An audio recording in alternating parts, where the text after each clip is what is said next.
As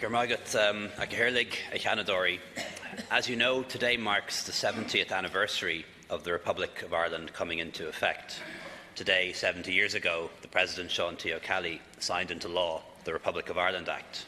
And therefore, while it may be a coincidence, I think today is a fitting day for me to have the opportunity to speak in this august House.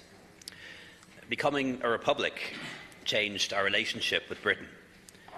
It resolved a number of constitutional issues, some significant, others symbolic, and enabled us to engage in the world in a different way. It was an important stepping stone on the way to our country taking its place among the nations of the world. And while the Republic was declared many times in Irish history, this was the first and only time that it was recognised internationally. So this morning, I want to talk about those very same issues 70 years later.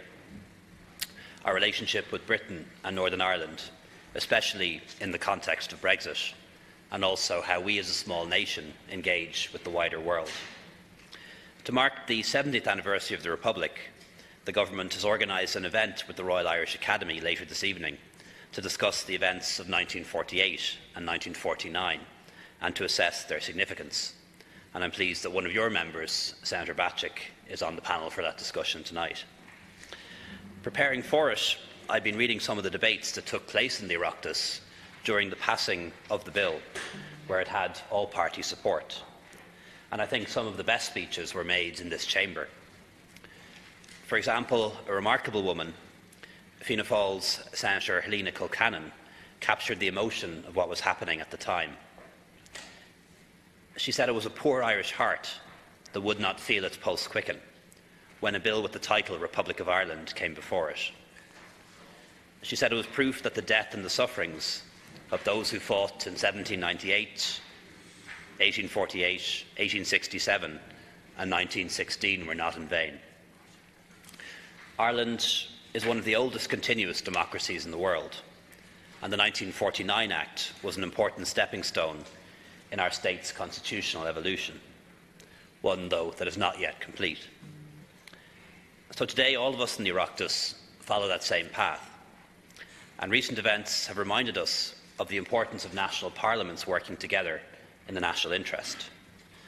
Both houses of the Oireachtas showed a unity of purpose in their approach to Brexit, and I want to thank this House for your help and hard work in that regard. As you know, we've been working intensively across government to prepare for all eventualities, including no deal. And members of this House have played their part, assisting the swift passage of the Brexit Omnibus Bill through the Chamber last month, which was signed into law by the President on St Patrick's Day. This landmark piece of legislation, crossing the remit of 9 government departments, focuses on protecting Irish citizens, assisting business and employment and employees, and securing ongoing access to essential services and products. Our work complements the steps underway at EU level to implement measures to mitigate against the impact of no deal. The withdrawal agreement contains a commitment from the UK that Brexit will not result in the diminution of rights, safeguards and equality of opportunity as set out in the Good Friday Agreement. And I've discussed with Prime Minister May the responsibilities of the UK Government under the Good Friday Agreement, with or without a deal. No matter what happens, there are a number of areas on which we can provide reassurance for Irish citizens living in Northern Ireland. First of all, Irish citizens in the North will continue to be European citizens in all circumstances. They will continue to enjoy the right to travel and work and study freely throughout the European Union, benefiting from the important right not to be discriminated against on the grounds of their nationality while doing so. The common travel area will also be maintained in all circumstances. This will enable Irish citizens and British citizens to continue to move freely, to reside in each other's jurisdictions, and they'll continue to enjoy a range of rights and privileges in each other's countries, including the right to live and work, as well as to access healthcare, housing, education, pensions and social benefits, as well as the right to vote in each other's local and national parliamentary elections. Even in the event of a no-deal outcome, we'll ensure that people in Northern Ireland will still have access to the European health insurance cards. And similarly, we'll work to ensure that third-level students in Northern Ireland will continue to be able to access Erasmus Plus higher education programmes. Sorry, Taoiseach, for that. I didn't think we had a crash here as well. I welcome the proposal from the European Commission that will enable the current Peace and Interreg programmes to continue until the end of 2020, even in the event of a disorderly Brexit. And work has already begun on Peace Plus, a programme that will build on the work of Peace and Interreg and will provide a reassurance to all of those who benefit from vital cross-border programmes in Northern Ireland and also in the border counties. Senators, our ability to advance our national interests and to exert our influence both within and beyond the EU has never been more important. We're working to deepen our influence within the European Union, to influence the debate on the future of Europe and diversify our trade with the wider world. We have an ambitious vision of our role in the world, so we launched the Global Ireland Initiative, which aims to double the scope and impact of Ireland's global footprint by 2025. This is something we should be doing, even if there was no Brexit. It means doing things differently, doing more and doing them better. So, for example, it means that Ireland is opening new embassies and new consulates all around the world. This year alone, to mention just a few: Mumbai, LA, Cardiff and Frankfurt. When you hear those places, it's hard to believe we don't have consulates there already, but we don't. Mumbai, a city of 40 million people, the economic capital of India. LA, one of the cultural capitals of the world. Cardiff, our nearest neighbour in Wales. And Frankfurt, the financial and economic capital of Germany and home of the ECB. All of those will open this year. Some have already, and others as well. We're also expanding some of the embassies that we have already, and we're investing more in our agencies such as IDA, Enterprise Ireland, Board Bia and Tourism Ireland. We're sharing our cultural offering around the world because for so many people, particularly those who are not of Irish heritage, their first glimpse of Ireland is through the window of our unique culture, language, literature and dance. We're developing new air and sea connections, welcoming more international students to Ireland.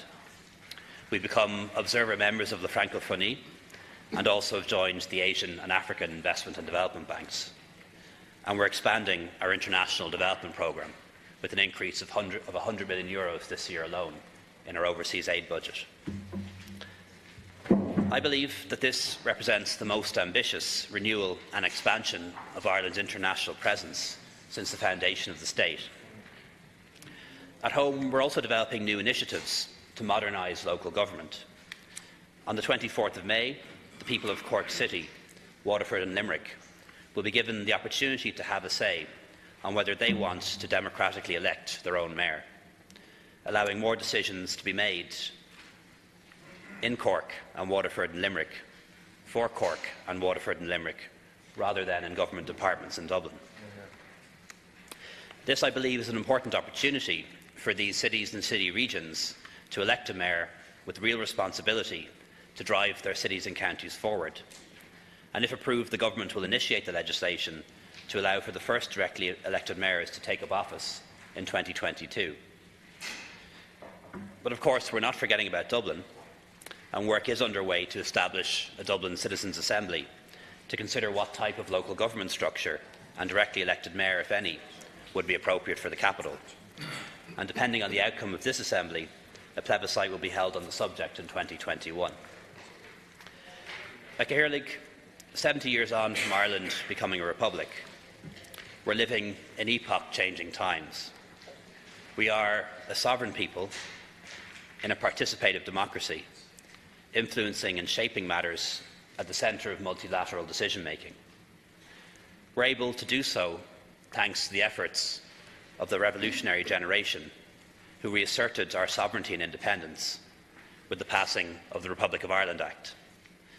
And it's fitting that this House is giving some time to acknowledge its passing. For some, the occasion of Ireland becoming a republic in 1949 was a symbolic rather than a real change. For others, it was the culmination of a lifelong dream. But I think there's one thing that we can all agree on. Our history has shown us that symbols matter. and dreams matter. The achievement of 70 years ago was a significant moment in our development as a country, and by remembering the achievements of the past, I believe we can take confidence in dealing with today's challenges and be inspired for the future. I want to thank Senators for the invitation to be here once again, and I look forward to hearing your contributions. Margaret.